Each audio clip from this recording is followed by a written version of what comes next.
Bien, hola, buenos días. La clase que sigue es explicar el documento eh, 1.2.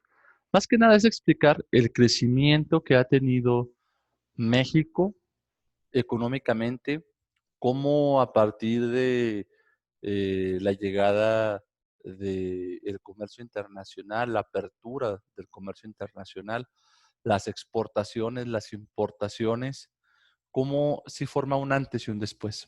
Hay que recordar que México antes de 1993, con la llegada del primer tratado y el más importante, ya tenía un par de tratados, pero no eran tan importantes. El Tratado de Libre Comercio con América del Norte, el TLCAN, Tratado de Libre Comercio con México, Estados Unidos y Canadá.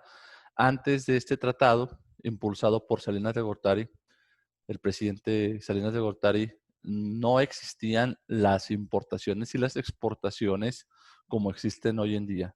Nosotros consumíamos lo que se producía aquí en México y nuestros mayores socios comerciales eran allá por allá en Sudamérica. En la década de los 70, de los 80, sí existían algunas relaciones comerciales con Europa. Asia no figuraba, obviamente, pero la mayoría de los productos que consumimos aquí pues eran de origen mexicano, ¿no? Con la apertura de las exportaciones y las importaciones en todo el mundo, México se ha estado posicionando como un país consumista. Consumimos mucho. En economía no se le dice producto, se le dice bienes. A cualquier cosa que se utiliza para satisfacer las necesidades que vamos creando nosotros, los seres humanos, para sentirnos bien, ¿no? Y tiene mucho que ver con el poder económico, nuestro salario, nuestros ingresos que tenemos, y vamos adquiriendo diferentes productos o servicios para satisfacer nuestra necesidad. Entonces, antes de platicar, es un documento muy extenso. Antes de meterme de lleno, sí quiero hacerles mención, desde mi punto de vista, económicamente, ¿por qué no crece Durango? ¿Por qué otros estados de la República están creciendo impresionantemente? El nivel de vida es mucho mejor, el ingreso per cápita, que es el ingreso por persona, que está trazado en lo que representa el Producto Interno Bruto por estado en comparación con su demografía, con la población, porque va de la mano, ¿no? Si un estado tiene muchísima gente, pasa de un año a otro de 100 a 200,000 habitantes y así va creciendo, o en 10 años sube su población de 1 millón a 1,5 millones, debe de ser porque hay empleos, porque hay empresas.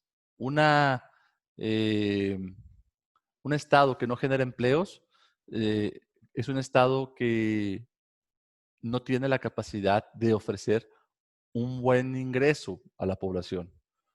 Por ejemplo, Saltillo en el 2017 era la mejor ciudad para vivir. Estaba considerado por un ingreso per cápita, un ingreso por persona de cerca de 30,000 dólares al año en aquel entonces. Eran como unos 35,000, 40,000 pesos al mes. Esto era lo que arrojaba el promedio, ¿eh? El total de los habitantes tiene que ver con las personas económicamente que quieren trabajar, la población económicamente activa, que quiere trabajar, que desea trabajar, que encuentra un trabajo, y lo que le toca en cuanto a lo que produce del Producto Interno Bruto. Bueno, entonces, yo les voy a explicar mi punto de vista Durango, porque no crece, y vamos a empezar. Hay que reconocer desde que entró el Tratado de Libre Comercio con Salinas de Gortari, sí ha sido un antes y un después. Nosotros somos dependientes de Estados Unidos, tanto en exportaciones como en importaciones. Representan entre el 50 y el 60% de lo que mandamos, de lo que hacemos y mandamos a otro país, es con Estados Unidos.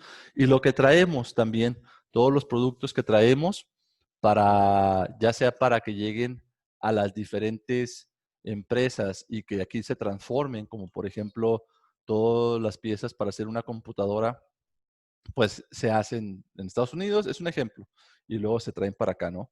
Para México, y aquí se elabora la computadora. Entonces, Hablar de crecimiento económico, tiene que ver con hablar de desarrollo social, de desarrollo económico, obviamente, desarrollo humano, y es hablar de política, es hablar de empresas también.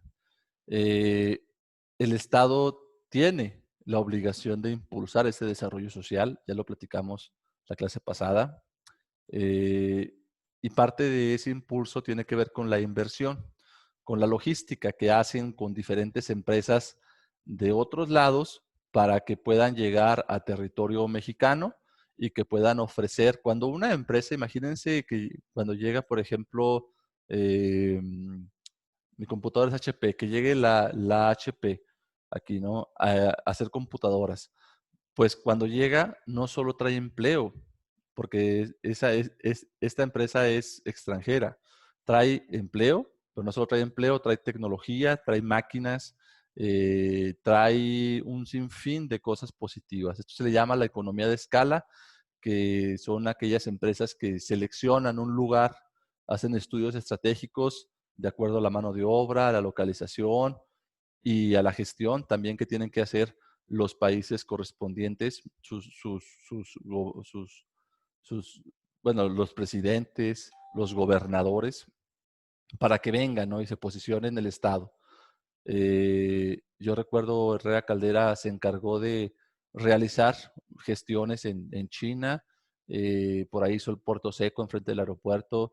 Sí me acuerdo, estuve yo cerca de ese sexenio, en donde pude observar la manera en cómo él trataba de que llegaran las empresas, pero las empresas no llegaban a Durango. ¿Por qué no?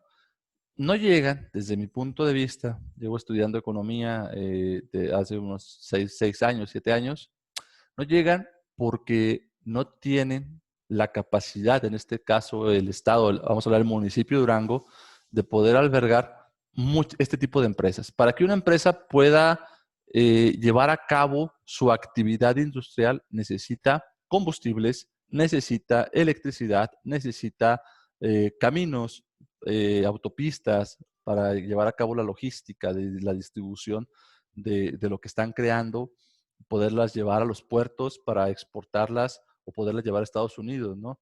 Y sacarlas del país, o que también poderlas llevar a los diferentes estados de la República para que se consuman.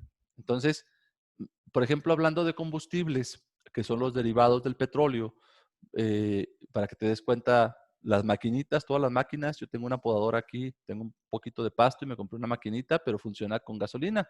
Así todas las máquinas funcionan con los derivados del petróleo, diésel, gasolina y otros derivados.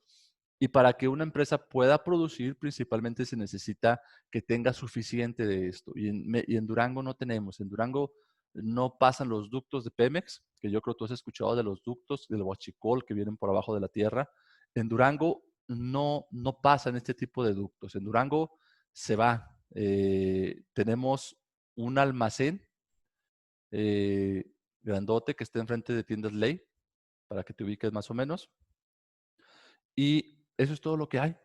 Un almacén grandote que llega a la gasolina o los derivados del petróleo que usamos aquí en Durango mediante tren, mediante algunos camiones, y eso es todo lo que hay. Si en algún momento a alguien se le ocurre, no sé, explotar esos almacenes tan grandes, nos quedamos sin abastecimiento de gasolina a toda la ciudad.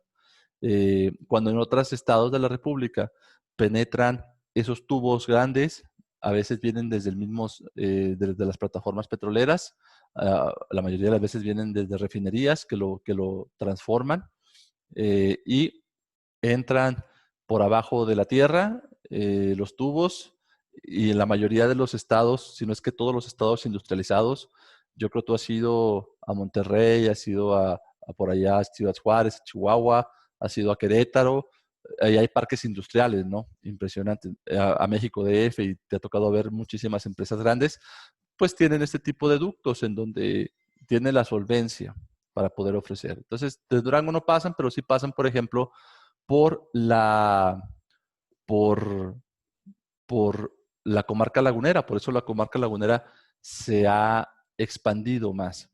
Es una de las razones, creo yo. Otra de las razones es la infraestructura en carreteras. Les comentaba yo, la logística de suministros, no existen las condiciones. Ahorita ya, pero hace 15 años no existían. Es más, sí, en el 2008 se inauguró la carretera a Mazatlán. No existía, inclusive la carretera Parra, la carretera México, eran de 2 carriles nada más. Yo les hablo del sexenio, hace 11 años que salí de mi carrera. Durante el sexenio de Ismael no tuve yo conocimiento de mucha inversión que se le hizo en cuanto a infraestructura carretera. El actual gobierno tampoco me he enterado en cuanto a ampliaciones de caminos, nada más mejoran, ¿no?, los caminos, pero en cuanto a ampliaciones, creaciones de nuevas autopistas, por ejemplo, se hablaba mucho de la autopista Guadalajara a Tepic, no se ha hecho. Entonces, para que una empresa también pueda llegar, pues se necesita esto. Y en la década de los 90 no existía, en la década de los 80 no existía las condiciones para que pudiese llegar a las empresas y distribuir sus productos, mandarlos a los puertos para que los saquen de México o para que los consuman aquí. Entonces, por eso no llegan. Hablando de electricidad, pues también tenemos lo necesario aquí en Durango Capital, con la población que tenemos. Y hablando de agua, pues ahí sí tenemos. Pero te pongo el ejemplo de Querétaro, que Querétaro es una ciudad que yo he observado mucho, cómo han evolucionado en Querétaro. eh, 7 de cada 10, llegan 7 familias, perdón, al día buscando una segunda oportunidad. ¿Qué te da a ti la certeza de saber económicamente cómo funciona cada estado? Porque no todos funcionan industrialmente. Hay estados que funcionan mediante la actividad de turismo, como por ejemplo Cancún, Quintana Roo. Eh, la mayoría de los estados funciona con la inversión extranjera directa. Imagínate Querétaro. Yo creo que has pasado por Leoni, o la Carhartt, que está por el aeropuerto, la que está aquí por NASA y Circuito Interior. Imagínate 100 empresas de estas juntas. Ese es un parque industrial. Querétaro creo que tiene 4 o 5 juntos. Entonces, son empresas que llegan de Alemania, de Francia, de Polonia, de Inglaterra, empresas de Japón, de China, de Corea del Sur, empresas de Estados Unidos, de Canadá. Empresas de todas partes del mundo llegan a realizar su actividad productiva, en este caso a Querétaro, y se activa la economía, porque cada 15 días ellos perciben el sueldo, el sueldo, los salarios que entran a México desde los países extranjeros, ¿sí?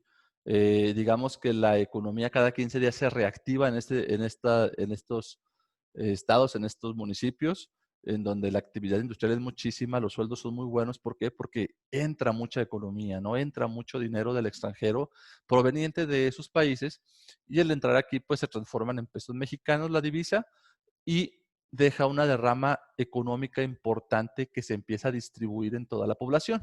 Digamos, cuando tú ganas bien, pues quieres comprar cosas, y cuando tienes ese poder adquisitivo, vas creando nuevas necesidades para comprar nuevos bienes, para adquirir nuevos servicios, y buscas lugares donde vendan. Entonces, cuando tú tienes el poder económico, el poder adquisitivo, las empresas se abren, y por consiguiente hasta es muy fácil comprar casas, ¿no? Y empieza a llegar la gente de todas partes, en este caso de México, con un perfil que tengan una licenciatura, una carrera, una ingeniería.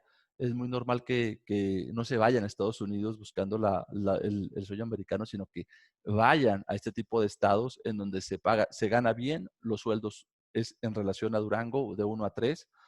Creo que les comentaba la clase pasada, lo que aquí te pagan, ganando lo que te pagan eh, un cajero en un banco que te paga 7,000 pesos, allá te andan pagando 21. Es más o menos la relación de 1 a 3, porque existe la economía, y es muy fácil que si tú quieres poner un negocio, pues te vayan a consumir, ¿no? Y que si construyes casas, pues van a comprar las casas. Y de esta manera va creciendo, es como una bolita de nieve que va creciendo la población, y a todos les toca algo, ¿no?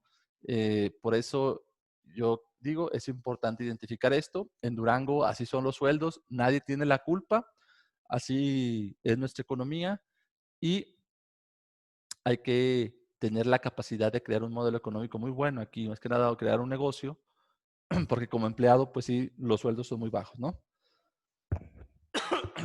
Perdón. La mayoría de los estados funciona así. les digo, hay estados en donde su actividad turística pues detona la actividad económica, el desarrollo social, por la región, como por ejemplo en Mazatlán, Sinaloa, en Puerto Vallarta, pues son estados con mucho turismo, ¿no? Lugares con arquitectura prehispánica, lugares con lugares arqueológicos, pues también, pero de esta manera reactivan su economía. Sí es importante estudiar cada uno de los estados. Si ustedes no tienen opción aquí, si no tienen pues la plaza que les va a dejar su papá, o la empresa, o los millones, o las casas, pues es una buena opción, ¿no? Para ir viendo, porque aquí es muy difícil que puedan llegar empresas, y así es nuestra economía. Les digo, no tiene la culpa el gobierno, nadie.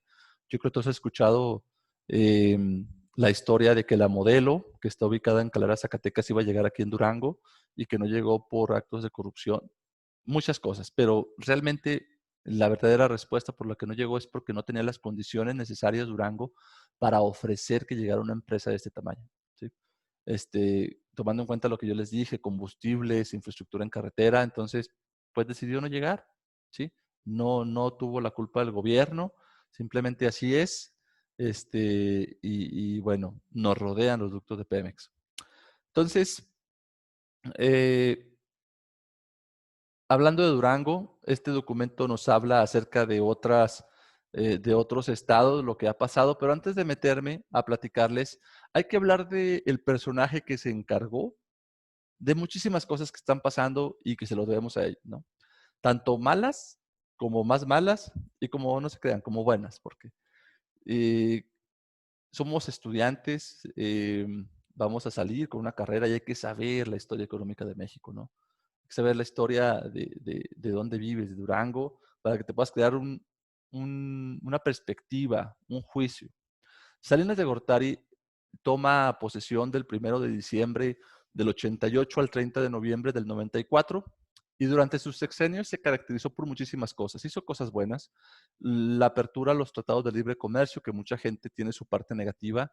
Si tú le preguntas, por ejemplo, por allá donde andan extrayendo aquí en Durango el oro o la plata, eh, y que tuvieron que tumbar el cerro y desplazar a la gente, pues te van a decir esas personas que está mal, ¿no? Porque las empresas estadounidenses llegan y te sacan, pero hay otros lugares en donde reactivan la economía, ofrecen empleo, por allá por la sierra, tomando en cuenta el ejemplo de las minas, y pues te van a decir que está bien. Entonces, esto ya es a juicio de cada quien. Yo en lo personal me agrada la idea de poder consumir productos tanto de Estados Unidos, pantallas, laptops, celulares de China, celulares de Japón, productos de todas partes del mundo, y porque fue la apertura comercial. Pero también hay gente que no está de acuerdo, como por ejemplo en los sexenios pasados, más que nada con Peña Nieto y con Calderón, se otorgaron muchas concesiones gratis prácticamente a empresas de Estados Unidos sin que pagaran un solo peso, nada más por actos de corrupción. Se entregaban playas para que llegaran los hoteles, y bueno, esto es la crítica, ¿no? La corrupción. Y todo eso de la corrupción, toda la descomposición social comenzó con este señor. Comenzó con hizo al principio diversas cosas, pero realmente lo que se le critica mucho a este señor es esto: el Fondo de Protección al Ahorro Bancario, el Fondo Bancario de Protección al Ahorro, el FOBAPROA. ¿Sí? El Fondo de Protección al Ahorro Bancario ya es el IPAP, es el hijito, ¿verdad? Que aquí está. En el 98 fue sustituido. Si tú tienes una tarjeta de crédito, una tarjeta de débito y te llegan estados de cuenta, pues en la parte de abajo viene el Instituto de Protección al Ahorro Bancario en la actualidad. Antes se llamaba FOBAPROA, Fondo Bancario de Protección al Ahorro. ¿Qué era esto? Bueno, si tú tienes tu dinero en un banco, eh, hay bancos extranjeros, la mayoría de los bancos grandes aquí ubicados son de allá. Eh, Está Scotiabank, que es de España. Está HSBC, que es de Hong Kong, por ahí de China. Está eh, Bancomer, que es de España. Banamex, que es el Banco Nacional de México, lo vendió precisamente, fue una de las cosas que los cuates de este, este personaje que te estoy hablando, en el 2000 se vendió a Citigroup, ya es de Estados Unidos, ya no es de México, ya es de Estados Unidos, Banamex. Eh, ¿Y cómo hicieron esto? Bueno, ¿qué hizo? ¿O a qué se refiere esto? Es un robo de miles de millones de dólares. Es un robo que se dio porque nacionalizaron los bancos. Tú te pudiste dar cuenta por aquí en el documento que habla acerca de que se nacionaliza con la llegada del comercio internacional. También llega la privatización de los bancos. López Portillo había entregado los bancos para que los administrara México, para que los administrara el Estado, digámoslo así, como por ejemplo Telmex, pues antes lo administraba el Estado, Teléfonos de México era del pueblo mexicano. Si tú ibas a contratar una línea en la década de los 60, 70, era muy normal que te dieran acciones, porque era de todos, ¿no? Era como Pemex también, que ahorita está batallando para que vuelva a ser otra vez del gobierno mexicano, del pueblo. Hablándote de Telmex, esto provocó el dar acciones que trajera muchas acciones en la actualidad, que ya es una empresa multinacional, es una empresa de las más reconocidas a nivel mundial. La compró Carlos Slim, muchos dicen que es un prestanombres de Salinas, con Salinas, precisamente en el sexenio, y en la actualidad junto con Telcel forma American Mobile, y esta empresa de Telmex y Telcel es una de las empresas líderes en comunicaciones en todo el mundo, y más grande, ¿no? Eh, con una tecnología impresionante. Bueno, antes de que la vendiera Salinas, porque era del pueblo y la vendió, así como Peña Nieto vendió a Pemex, era del pueblo mexicano y tú tenías acciones si tú comprabas o rentabas una línea de teléfono en los 80, 70, 60 y tú eras dueño de una parte de Telmex, ¿sí? Por eso trae muchas acciones perdidas y yo creo que tú has visto muchos letreros que se dice, se compran acciones de Telmex y eso es por todas esas acciones que las trae perdidas.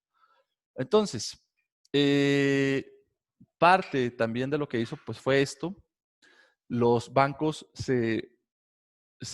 los privatiza otra vez, los entrega a la banca privada, le dice a Bancomer, de allá, por ejemplo, vamos a tomar el ejemplo de Bancomer, allá de España, vente, yo te doy chance de que entres a territorio mexicano, pero te voy a poner a una persona de gobierno para que te administre.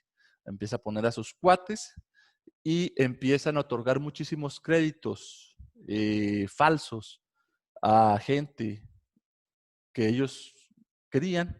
Digamos, tú manejas un banco, imagínate que tú manejes ahorita un banco a nivel nacional, pues si tú quieres le das $1,000 millones a tu hermano, 500 millones de dólares a tu sobrino y no hay ningún problema. Eso se vuelve deuda y esa deuda que se estaba inflando de manera monstruosa provocó una desestabilización económica, porque había mucha gente millonaria. Hay casos, ustedes pónganle en YouTube, hablar de este caso es hablar, híjole, es bien interesante. Mucha gente, muchos empresarios sacaron muchos préstamos y se le exigía, la gente de México se le exigía que el gobierno se hiciera cargo de esto. Obviamente hay que recordar que todo esto hay un personaje que se llama Luis Donaldo Colosio, que el 23 de marzo en el Monumento a la Revolución, así ponle YouTube, ahí te va a aparecer el discurso, le tira así directamente al presidente, a pesar de que lo había puesto el PRI y el presidente venía del PRI, le tira y le dice pues que el pueblo ya está cansado de ver tanta corrupción, de ver tanto eh, despotismo, tanta, pues tanto robo, ¿no? Y le dice que cuando él llega a la presidencia en el 94 va a acabar con todo eso. Desgraciadamente lo mandaron matar 4 días después, lo mataron y creo que ya fue en Tijuana, 27 de marzo, creo, y bueno, pues mucha gente dice que fue Salinas, y pues obviamente pues yo también lo creo, ¿no? Eh, el pueblo estaba dolido, ya venían las elecciones, faltaba poco tiempo, algunos meses, en julio eran, y entra Cedillo, el pueblo escogido por Salinas, obviamente, ya ahora sí que amaestrado, ¿verdad? Como lo quería Salinas, y le echa toda la culpa de lo que pasó del Fobaproa al sexenio de Cedillo. Fue tan impresionante esta deuda económica que hubo en aquel tiempo que al peso mexicano se le quitaron 3 ceros. Nuestra moneda pasó de valer millones de pesos Para que te des una idea, a principios de los 90 yo me acuerdo que un dólar valía 3 pesos de los de millones de pesos. Nuestra moneda éramos una potencia mundial. Y gracias a este señor se devaluó 3 ceros, junto con Cedillo, obviamente, que al final de cuentas, pues en la historia de México le echan la culpa a Cedillo, pero fue Salinas. ¿Y dónde quedó o cómo le iban a hacer Salinas y Cedillo para contrarrestar esa deuda, esos millones que le habían otorgado a toda esa gente?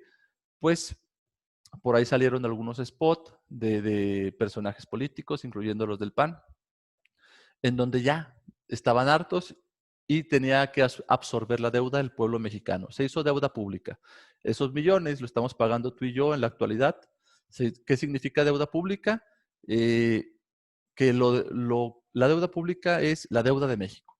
Y la deuda pública se paga con intereses, no, perdón, con impuestos, con impuestos que te ponen a ti, con impuestos que me ponen a mí, y nosotros estamos pagando todo ese dinero, ¿no? Tenemos un déficit económicamente y lo estamos pagando, estamos endeudados. Y ya, se llevaron el dinero, se fueron a su casa. Se llevaron el dinero y fueron miles de millones de dólares los que se llevaron. Le quitaron 3 ceros a la moneda y en ese transcurso del 93, 94 hasta el 98, 99, que se aprobó que fuera deuda pública, pues hubo el gobierno de México cayó en desacreditación impresionante. El pueblo de México lo estaba observando y le costó las elecciones y ganó el PAN. Murió ahí en esa etapa el PRI al principio, porque ya después ganó Peña Nieto, ya ven. Y es importante conocer, ya ponte tú a estudiar un poquito más acerca de cómo ha ido avanzando económicamente, cómo ha perdido nuestra moneda el, el, el, su valor. Acuérdense que hablar de economía es hablar de política. Yo soy apartidista, ya les hablé bien de Rea Caldera, del PRI, también les puedo hablar bien de Ismael. Eh, yo pues me identificaba a veces con su forma de cómo hicieron las cosas en su momento, ya después de lo que robaron, pues ya es su rollo, ¿no? Y les puedo hablar también del gobierno actual, que yo hasta ahorita simpatizo, que ya me está decepcionando, pero soy apartidista. Yo voté por el PAN aquí, por si te dices, es que el profe pertenece al PRI, o no, el profe pertenece a Moreno, no, el profe pertenece al PAN. No, soy apartidista, pero concuerdo con ideologías para que todos obtengamos un beneficio. Bien, entonces, ¿qué tiene que ver esto con el tema? Todo. De aquí empieza a desplazarse económicamente, se empiezan a formar bloques dentro de la República Mexicana de Inversión y bueno, vamos a ver las conclusiones. Aquí ya ustedes debieron ya de leer un poquito de este documento o mucho, está muy interesante. Nos habla cómo por bloques ha crecido México, cómo la mayoría de la población está ubicada en Guadalajara, en Monterrey, en México DF, pero pues como saben las clases son de media hora, un poquito más de media hora, 35 minutos.